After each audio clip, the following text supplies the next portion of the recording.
So I just got done with another session of BJJ, Brazilian Jiu-Jitsu, and had a few interesting little sensations going in because I had a client right beforehand and we did a little bit of wrestling, and it got pretty, I wouldn't say intense, but we upped the pace a little bit.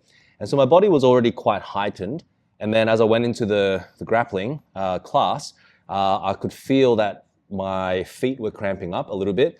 And there was like a little niggle in my right lower back near the hip. And, I sort of stretched out, tried to keep things warm. By the time we got to the situational rolling and the sparring at the end, I really wasn't feeling it. I just got back from there, and it's just sort of, we're setting this up. So about 15 minutes has passed. So I'm sort of going through a bit of a warm down. If I have enough energy, I'll do a little bit more training, a little bit more movement. But what I try and do here is give my body, like sort of read my body almost like a diagnostic, sort of, head to tail. How's my neck feeling? How's my jaw feeling? How are my shoulders, chest, elbows, wrists? Like what's sort of popping out? And for me, the whole time it was the lower back on the right-hand side, which has always been a little bit tighter than my left side. So what I'm doing now is I'm giving it a little bit of a massage with the So-Right. Essentially, it's a hip flexor massage tool. I'm going to go in there first because it's sort of, I don't really get to go in there too much, and I can feel lots of referral pains from the point that I'm pushing it in. And I'm just trying to get the area to relax, soften, and down-regulate. So a lot of the time, pain occurs when there's initial site of injury or perhaps some feeling of unsteadiness. So the area pinches together, clenches, and causes discomfort. And then the discomfort leads to a compensatory guarding pattern, which kind of further clenches it in. And then that causes even more pain. And so quite often there's no damage, but it feels like it's damage because you can't move properly. And sometimes the pain is so intense, you feel like you actually have damaged something, you've broken something. But quite often it's that second order effect of the nervous system clenching to guard against the pain that then reinforces the pain. So self-massage is a really, really good way of combating that. So what you want to do essentially is down-regulate the nervous system. It's not just self-massage that can do that. You can do that with your breath, and that's actually the first thing that you've got to do. There's a reason why in like disaster scenarios or emergency scenarios, that breath and breathing is often the number one instruction so that you stay calm and you're making decisions from a calm place. So that's not unlike what we do here with our body. When our body is in some form of a state of emergency, big or small, there's an upregulation that causes distress, further distress, I should say, and panic. Sometimes it's panic. That panic is going to further tense the system and make the pain worse, and then actually expand your recovery window and cost you a lot more time in the long run because you're not able to return to the activities that you want as quickly as you want to. So this whole act of down-regulation and having the tools for down-regulation is really important. That's why the 8 tools of recovery are breath work, shaking, stretching, self-massage, joint wash, stress and mind management, risk management, and thermal therapy. Each of these things is actually going to help you to down-regulate your system. Thereby, you get that panic, that distress, those distress signals, those second-order compensatory signals to calm down, so that at the very least, you're just dealing with either the initial injury or the initial site of stress. And so all of a sudden, you go from having to deal with like a mountain and it turns into a molehill. And quite often, a lot of these chronic pain symptoms are this subconscious process of turning molehills into mountains. And this is why these recovery skills of stress and mind management are so important. You've got to get a hold of your mind so that it's not getting in the way of the healing and not exacerbating and making things worse. And you've got to understand risk management because you need to understand, like, every decision you make is an investment into the future, and it's actually a bet whether that bet is well-informed and whether that bet is one that you can afford if the bet doesn't pay out or pay off is another question. So this whole process of movement education and pain education and physical and body education is really, part of it is to learn how to get out of the way of yourself so your body can just do its thing and heal. So that's what I'm doing now. I've already been here for about 6 minutes or something, you know. Yeah, the video's about 5.5 minutes long so far. So yeah, I've been here for a fair while. Normally, if I'm not filming this and instructing, I'll be with myself, I'll be breathing. But this is a good enough effect already as I'm talking that I can sort of run this down regulation process in parallel with talking to you. But you at home, you really should be trying to do this in silence. And then over many, many months and maybe even years, you can start to listen to podcasts, you can have conversations, you can watch the TV. If you really want to get the most out of it, especially if you're in pain, you want to recover quickly, you really need to just put aside some time. You need to show your body that you're not absent. Your mind's not wandering. That's like another thing that I think is really important to note is that when your body's in these chronic pain cycles, it's looking for you to show up and be present and to show up with competency. So it wants to see you try to gain competency in healing, in driving the vehicle of the body in a competent way that you're not crashing it and abusing it. So when you are doing these recovery tools, it's very, very tempting to tune out, go somewhere else, talk to someone, watch a TV show, lose yourself in a doom scrolling. But in reality, even though you're doing the physical act, you're energetically not present. And so just to your nervous system, you're not paying attention. So it just errs on the side of caution, and it probably thinks, look, they're not really doing it right. just in case, I'm going to just keep things locked down until I feel like I can let go and just trust that they're here, and I don't need to lock this vehicle down so much and take control. I feel like they're in control. So the only way to get there is you're present to the movements and the skills and the techniques of recovery and of movement. So the only way to do it is if you're present and you're showing up, you're showing competency. Competency even in the learning of the thing, right? Let alone competency in the execution of whatever technique it is, whether it be a recovery technique or a movement or a strength training technique. All right, so I think that's about all for this here. What I'm going to do is I'm just going to come up and sort of test my overall capacity of motion and sort of compare it to how it was before. So here so what's happening is this sort of area is active and it's changing shapes into a lengthened and then a shortened and a lengthened. And again, I'm breathing. You can say breathing down. A lot of people use that cue. I like to say, let the breath fall towards the hips. So I'm letting the breath fall into this area as I change the shape of my body.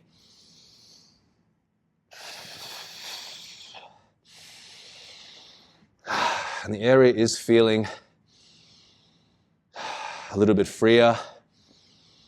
So what I'm doing here is, like, in the space that I've created in the area, I'm using movement and my presence and my breath to almost like occupy and suspend that space so it doesn't sort of close back in and stay in that guarded shape and arrangement.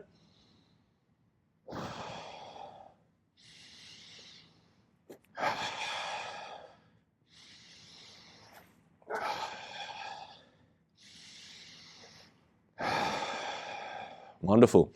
So what I'm going to do now, I'm feeling like I need a little bit of massage in this area here. Look, this is actually good. Now that I'm sort of hitting it, I feel like giving it a bit of percussion is the appropriate move here. So this is part of like a shaking technique.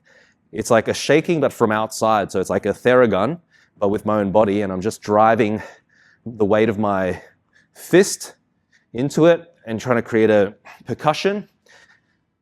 And again, just sending signals down there that I'm present and I'm here. And sending my breath there as well. So I'm feeling like the site of the impact is radiating into different areas of the tissue that are giving me some signals that they feel tight. There's tenderness, the sensitivity. And so that's my cue to sort of mix things up a little bit and keep those areas in mind and just use different techniques to sort of contort, load, and put force into and stimulate the area.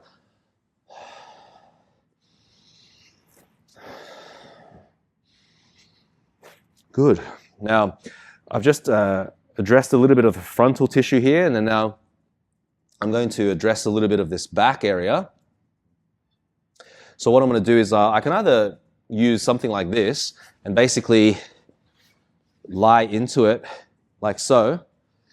The thing is with this, it does require a little bit of height, so I'm pushing off this back arm, I'm pushing off this front elbow, and I'm raising myself so it's partially oblique and it's partially lower back muscles, like the erectors of the spine. And, you know, I'm keeping in mind some of the areas that I felt lighting up when I was hitting it before. And I'm just using this pressure to see if I can like use a more static kind of pressure to light those areas up again, because then I know I've hit what I call a cluster. And self-massage is actually a really great way to discover your clusters and the locations and the extent of the cluster. And the reason why this is important is because these clusters are your different areas of your body, the tissues of those different areas. They're designed to function together, but they're not designed to be constantly sort of married together in a way that when you push on one area, the other area like lights up in a sort of a weird sensitive way that sort of doesn't feel like it's supposed to be there, right? So often you'll kind of, if you push on one muscle on one side, you push the same muscle on the other side, you get a referral signal down one leg, but you don't get it down the other leg.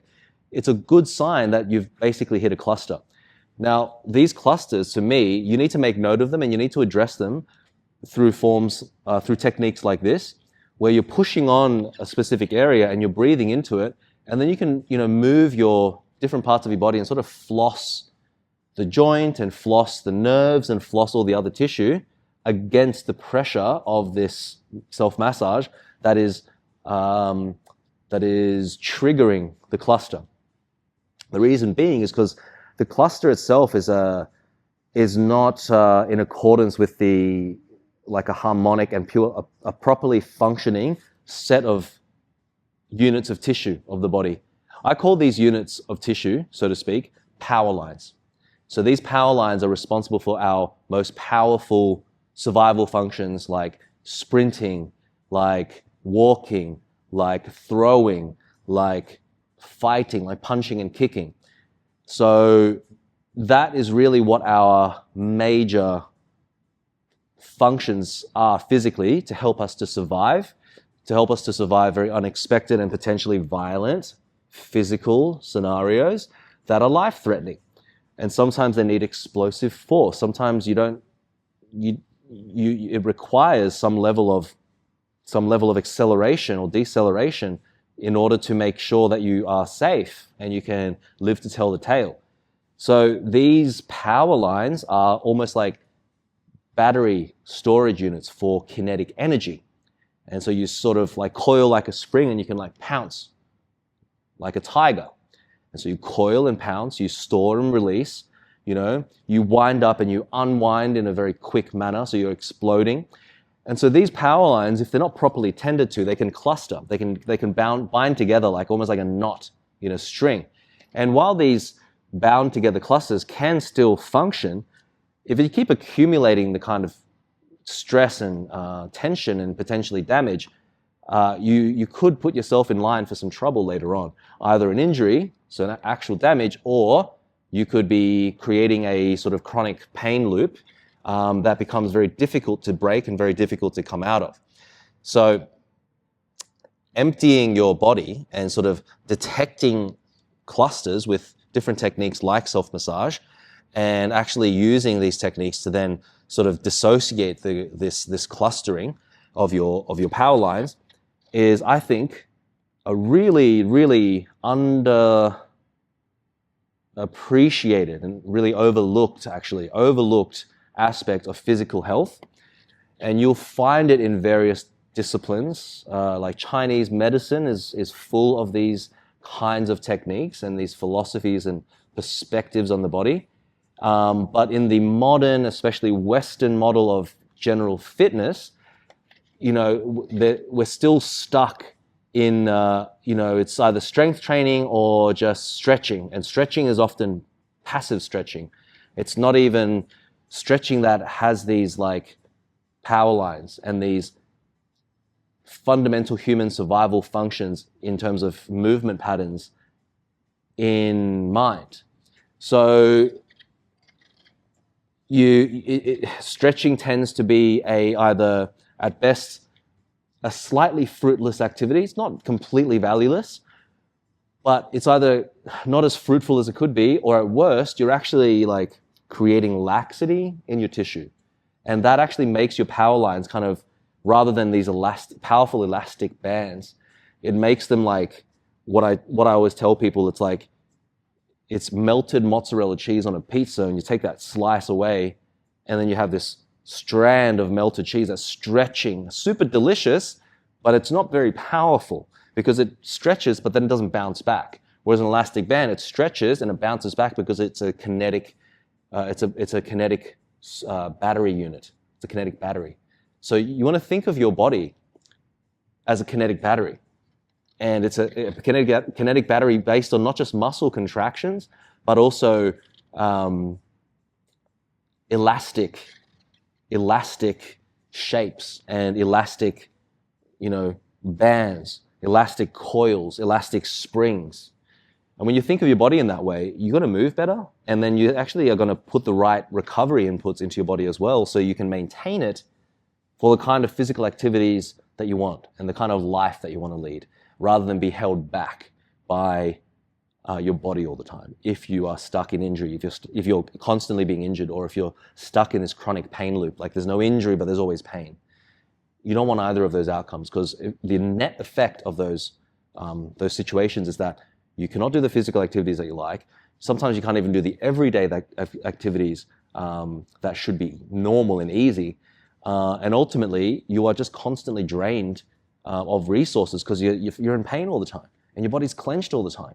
On all fronts, it's like the worst. And it's no wonder so many people are so frustrated and have so much despair, and often can feel quite hopeless of the situation because they're just exhausted and they can't see a way out, and they feel like they've tried everything. But the truth is, most of what people have tried, in my experience, are quick fixes and essentially isolated approaches that are not taking into account movement, and there's no value placed on learning proper movement technique, because when you have poor technique, you can hurt yourself in exercise training and in general movement even. So poor movement can often make you your own worst enemy, and that leads you to being in these chronic pain cycles, to being chronically injured, or to be very injury prone, and cause you to be very hesitant and unconfident in doing the sports that you once loved. You still love, but you can't go back to. You don't feel like you can't go back to. So the solution is to learn proper movement technique. But where do you learn that? Because most of the time, fitness is really like the fitness classes, there's personal training, but you're not getting proper movement instruction. And then even in a lot of functional movement places, it's just the standard gym exercise, standard bodybuilding exercise. And then they do it in a split stance, or they add a little bit of rotation, but it's still really incomplete. And the result is that there's very few places where you can actually go and actually learn like how to drive your vehicle properly. So this is something I noticed for a long time. Pretty much, I couldn't articulate it, but pretty much from when I was very young, because I basically learned how to drive my vehicle self-teaching, martial arts in the backyard. And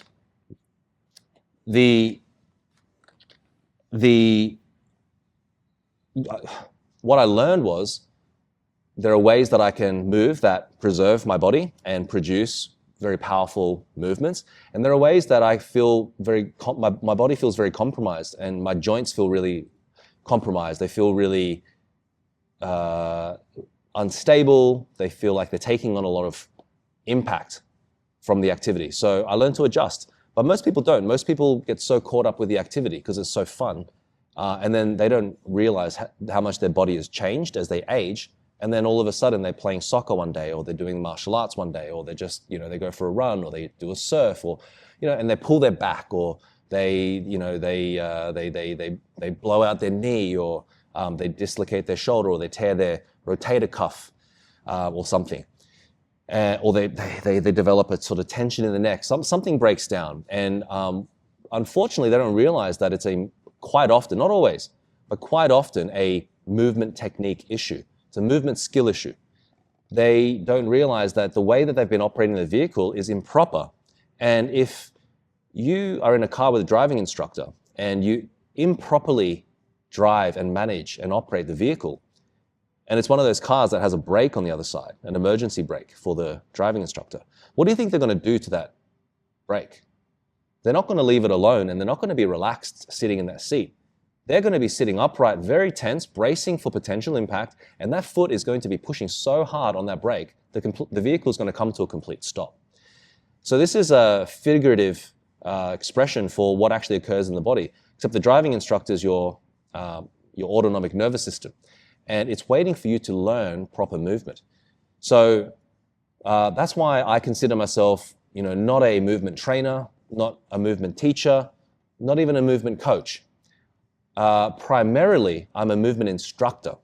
I'm all of those things. I can teach movement, I can coach movement, and I can train movement. It's all of that. But I think it's really important to use the right terminology to accurately explain what's going on and why people are coming to me. And it's for movement instruction. The instruction is, how do you operate your vehicle properly? And how do you best understand how your body works in terms of pain? Specifically, how the autonomic nervous system responds to pain and responds to its operator. In the autonomic nervous system, remember, I said it's the driving instructor. The driving instructor is looking at you, essentially, and no judgment, being incompetent with the vehicle. Now, if you were the driving instructor and someone was in the driver's seat showing incompetency and your life is on the line because of that, how do you feel? Right. So you can get some kind of empathy in this example for your nervous system, all right? If you've been, for decades of your life, been improperly managing and operating and driving your vehicle. So in order to even just you win half the battle by understanding this concept and essentially showing up in competency, showing up even just to learn and then to be intentioned with how you're learning. Because already, if you were the driving instructor and the driver of the vehicle, the student, may not be driving perfectly, but is at least showing intention and competency. He's not pushing the brake too hard, and definitely not gunning the accelerator, and not wrenching the wheel this way and that, and is taking turns well and understands their limits, isn't going faster than they can manage the vehicle. Even if they're not perfect at the technique yet, you're still going to be fairly relaxed. Your foot's going to be there's not going to be much pressure on that brake. It's going to be ready, but it's going to be feathered. It's not going to be driving in, right? So from that perspective, I want you to try and reconceive of your body as a vehicle. And you, like almost all of us, essentially were born into this world, put into an education system, and really, even before all of that, you're sort of sent into the world without an instructor's manual and without any form of instruction. No certifications, no license. You're just kind of here's a body, good luck. Now, if you've got into a place where you've actually like fallen into many of the pitfalls of not having enough skill with the body, then you absolutely need to search out some instruction, or at the very least, you need to put enough time aside for yourself so you can actually research and apply and try and make some calculated errors and learn it. But if, like most of my clients, if you don't feel like you've got the time and the space for that, then you need a time and a place. You need an appointment. You need to show up in a place like the one I've built, and you need someone like me to not only supervise your training. This is a really key component. You don't just need someone to supervise your training. You need someone who is demonstrating the skills that you can see. They have the skills that I want. I want to be able to operate my vehicle the way that they are operating their vehicle. You need to acquire the skill from them. And because that's how organisms work. We acquire skills from people. That's why we say lead by example. It's because we're actually acquiring the example that is set forth before us, that is set out before us. It's the same way that we learn languages. It's a process of acquisition, you know? And it's no different for the body. That's why we adopt a lot of the movement patterns that we grew up seeing with our parents, grandparents, family members, friends.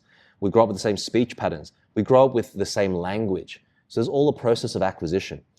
So, you know, this is, it depends on, I don't know when I'm going to be releasing this video, but at this point in time, as I'm filming this video, the current format of my training is Train Away Your Pain. That's the business name. But really, this is like on the spectrum of like rehab and fitness and sort of enhancement and refinement. It's in the rehab side. It's movement rehab.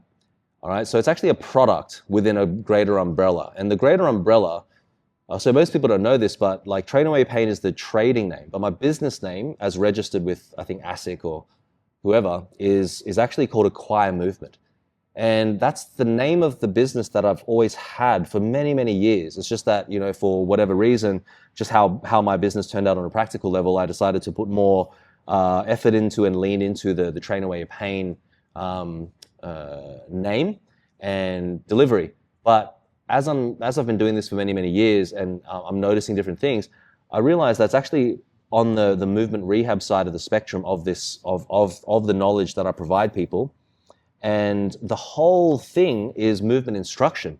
The whole thing is acquisition of my movement skill. And that's what I've always believed, and that's what I do what I do. I show up here to teach, and people show up here to learn from me directly. They might not be able to articulate it, but that's what they're doing. They're here to acquire my skills in the same way that I'm there in jiu-jitsu to acquire my instructor's skills.